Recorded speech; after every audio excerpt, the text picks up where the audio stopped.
اگر کچھ لوگ مہمان ہوں تو کھانے سے پہلے اس طرح ہاتھ دھوئیں کہ صاحب خانہ جو گھر کے ممبر ہیں وہ صاحب خانہ شروع کریں پہلے، پھر اس کے داہنی طرف والا شروع کرے، جو صاحب خانہ کے دائیں طرف بیٹھا ہے پھر وہ شروع کرے، پھر جو صاحب خانہ کے بائیں طرف بیٹھے ہیں پھر کھانا وہ شروع کرے، پھر بائیں طرف والے، اور کھانے کے بعد ہاتھ دھونا بائیں طرف سے شروع کر کے صاحب خانہ پر ختم ہوں، اور صاحب خانہ اول کھانا شروع کرے۔ سب سے پہلے جو کھائیں وہ صاحب خانہ اول سب سے پہلے شروع کرنا چاہیے، اور سب کے بعد کھانے سے ہاتھ کھینچے۔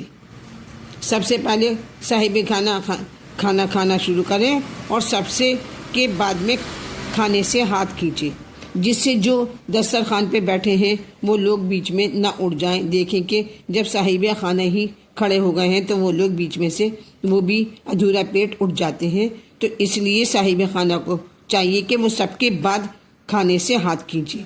اگر کھانا نماز کے وقت تیار ہو اور وقت تنگ ہو تو نماز کو مقدم کرنا واجب ہے، اور وسعت وقت کی حالت میں اول نماز پڑھیں، سب سے پہلے نماز پڑھیں اور بعد میں کھانا کھائیں، اور مہمان کا اعزاز اور احترام کریں۔ مہمان کا جو مہمان آتے ہیں ان کا احترام کریں۔ اکثر اوقات دعوت کرنا اور زیادہ مہمانوں کو کھانے پر بلانا مستحب ہے، ثواب ہے اس کا۔ اور حدیث میں ہے کہ جتنے ہاتھ زیادہ کھانے میں پڑیں گے، جتنے ہاتھ زیادہ کھانے میں پڑتے ہیں، جتنے لوگ زیادہ ہمارے ساتھ بیٹھ کر کھانا کھاتے ہیں، اسی قدر برکت زیادہ ہوتی ہے، اتنی ہی اس میں کھانے میں برکت ہوتی ہے۔ اور 2 دن تک تو مہمان کی خوب خاطر توازی کریں، 2 دن تک جب جس چیز کی فرمائش کریں وہ اس کے لیے حاضر کریں مہمان کے لیے۔ اور تیسرے دن کیا کریں؟ تیسرے دن مہمان عیال میں داخل ہو جاتا ہے، اپنے گھر والوں میں تیسرے دن داخل ہو جاتا ہے۔ پروردگار نے کہا ہے مہمان 2 دن کا ہوتا، تیسرے دن کا وہ گھر کے ممبروں میں وہ شریک ہو جاتا ہے، تو تیسرے دن مہمان عیال میں داخل ہو جاتا ہے۔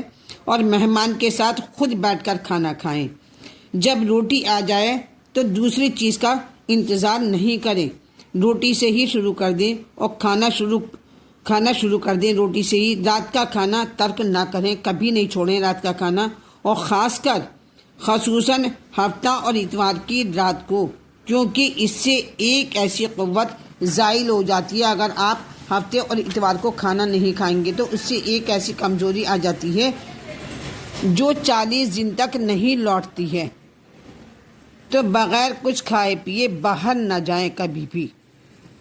جب بھی گھر سے باہر نکلیں کچھ بھی تھوڑا سا کھائیں، چاہے وہ کھا کے گھر سے باہر نکلیں، اور کھانے کے بعد الحمدللہ ضرور کہیں، یعنی خدا کی حمد بجا لائیں، یا اللہ تیرا شکر ہے کہتے نہیں، اور فارغ ہونے کے بعد جو آپ کو دعا یاد ہو وہ پڑھیں، کچھ یاد نہ ہو تو یا اللہ تیرا شکر ہے، الحمدللہ، سبحان اللہ، آپ یہ کہہ سکتے ہیں۔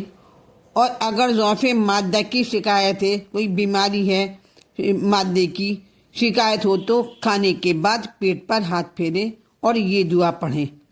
وہ دعا یہ ہے کہ اللہم ہنی انی ہے، اللہم سبغنی ہے، اللہم امر انی ہے۔ شکایت جاتی رہے گی، وہ بیماری آپ کی جاتی رہے گی۔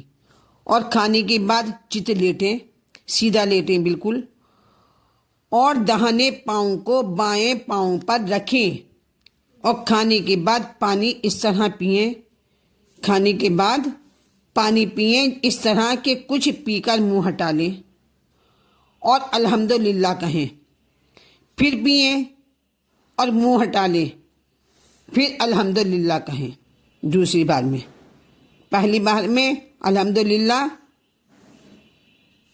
پھر پئیں، پھر منہ ہٹا لیں، الحمدللہ کہیں دوسری بار میں بھی، اور پانی بیٹھ کر پئیں، اور دائیں ہاتھ سے پئیں، الٹے ہاتھ سے پانی نہیں پینا چاہیے۔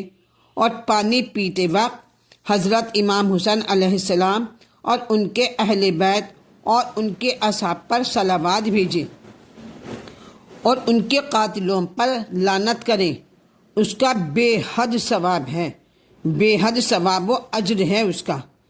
اور صلوات کس طرح سے بھیجیں گے وہ ہم آپ کو بتاتے ہیں، اس کو دھیان سے سن لیجیے گا۔